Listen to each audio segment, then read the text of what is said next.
2000 ஆண்டுகளுக்கு முன்பு கிரேக்கம் தந்த மாவீரன் அலெக்சாண்டர். சுமார் 200 ஆண்டுகளுக்கு முன் பிரான்ஸ் தந்த மாவீரன் நெப்போலியன் போனாபர்ட். இவர்கள் இருவருக்கும் இடையில் பல ஒற்றுமைகள் இருந்தாலும் ஒரு முக்கியமான வேற்றுமை காணப்படுகின்றது. ஒரு மன்னனுக்கு பிறந்ததால் கிரேக்கத்தை ஆண்டான் அலெக்சாண்டர். ஆனால் ஏழை குடும்பத்தில் பிறந்தும் பிரான்சுக்கு மன்னனானான் நெப்போலியன். உலக வரலாற்றில் ஏழை குடும்பத்தில் பிறந்தவன் ஒரு தேசத்துக்கு சக்கரவர்த்தி ஆனது அதுதான் முதல் முறை.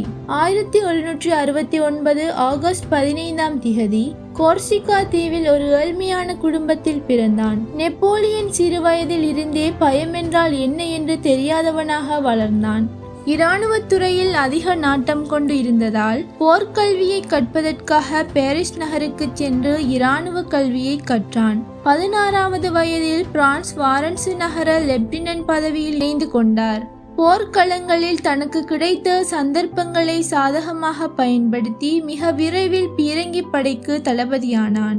1796 இத்தாலியில் ஆஸ்திரியா சார்டினியா படைகளை வெற்றிகரமாக முறியடித்த பிறகு நெப்போலியனுக்கு தேசிய அளவில் புகழ் கிடைத்தது.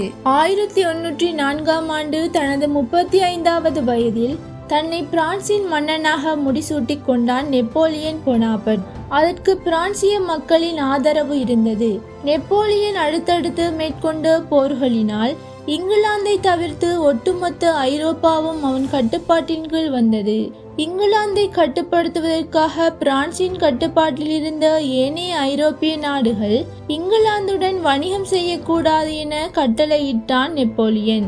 ஆனால் ரஷ்யா இக்கட்டளையை மீறி இங்கிலாந்துடன் வணிகம் செய்தது. இதனால் கோபமடைந்த நெப்போலியன் 1813 600,000 வீரர்களுடன் ரஷ்யா மீது நெப்போலியன் போர் தொடுத்தான். ரஷ்யர்கள் தந்திரமான முறையில் பின்வாங்கினர். இதை அறியாத நெப்போலியன் தொடர்ந்து முன்னேறி மொஸ்கோ நகரினை கைப்பற்றினான். இக்கால பகுதியில் ரஷ்யாவில் கடும் பனியாக இருந்ததால் பல்லாயிரம் படை வீரர்கள் உயிரிழந்தனர். நெப்போலியன் படை வீழ்ச்சியடைந்து இறுதியில் தாயகம் திரும்பினார்கள். நெப்போலியனை பிரான்சிய முடியரசுவாதிகள் கைது செய்து எல்பா தீவுக்கு நாடு கடத்தினர். பிரான்சிய மக்கள் நெப்போலியனை ஆதரித்தனர். இந்த நிலைமை சாதகமாக்கிய நெப்போலியன் எல்பா தீவிலிருந்து பிரான்சுக்கு தப்பிச் சென்றான்.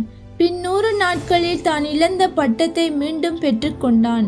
நெப்போலியன் தன் எதிரி நாடுகளை பழிவாங்குவதற்கு படை திரட்டினான். இந்நிலையில் பலம் வாய்ந்த நாடுகள் ஒன்றிணைந்து நெப்போலியனை தோற்கடித்தனர். தோல்வியை தழுவிய போதிலும் நெப்போலியன் தொடர்ந்தும் போரிட்டான்.